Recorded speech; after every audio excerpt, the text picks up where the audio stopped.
พี่น้องเอ้ยมื่อในค่อยเผือกเลยนะซื้อมาปีหนึ่งยังซ้ำเก่าอยู่พี่น้องเป็นกล้วยเตี้ยหรือเป็นกล้วยสันเนาะนี่เนาะเตี้ยกับเตี้ยงามเลยพี่น้องเอ้ยเตี้ยสันเลยตุ้ยตุ้ยทำได้นี่เตี้ยตันอยู่เป็นตัวเมย์เลยพี่น้องยันถือผ้าแล้วนี่ใส่บรรสัมเลยกับตัวนี้มีตัวเทิกตัวหนึ่งพี่น้องอันนี้เป็นตัวแม่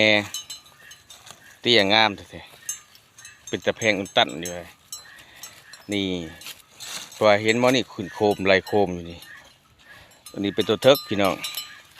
เผือกซื้อเผือกก็2 ตัวได้พี่น้องค่อยๆที่แต่บ่เอิ้นชื่อได้เอิ้นชื่อนี่มาแล้วได้เอิ้นเผือกคู่คือยังพี่น้องได้เทิก1แม่1หุ่นตัวแม่นี่เป็นตัวเทิกนี่ก็งามๆเลยเพราะว่าเป็นหุ่นรูปร่างใหญ่หนาสูงกระดูกกระเดี่ยวนี่ตันครับยังนี่พี่น้องถ่ายมันซึ่งแต่คือว่าเนาะพี่น้องงัวยามควายยามนี่บุยตุ้ยเป็นไดมันยามแรงคือหนาพ้นแน่มันคือยามเดือน6 เดือน 7พ้นตกใหม่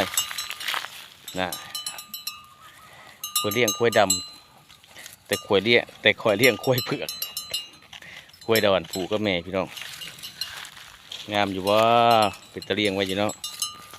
เลี้ยงไว้แยงพี่น้องเลย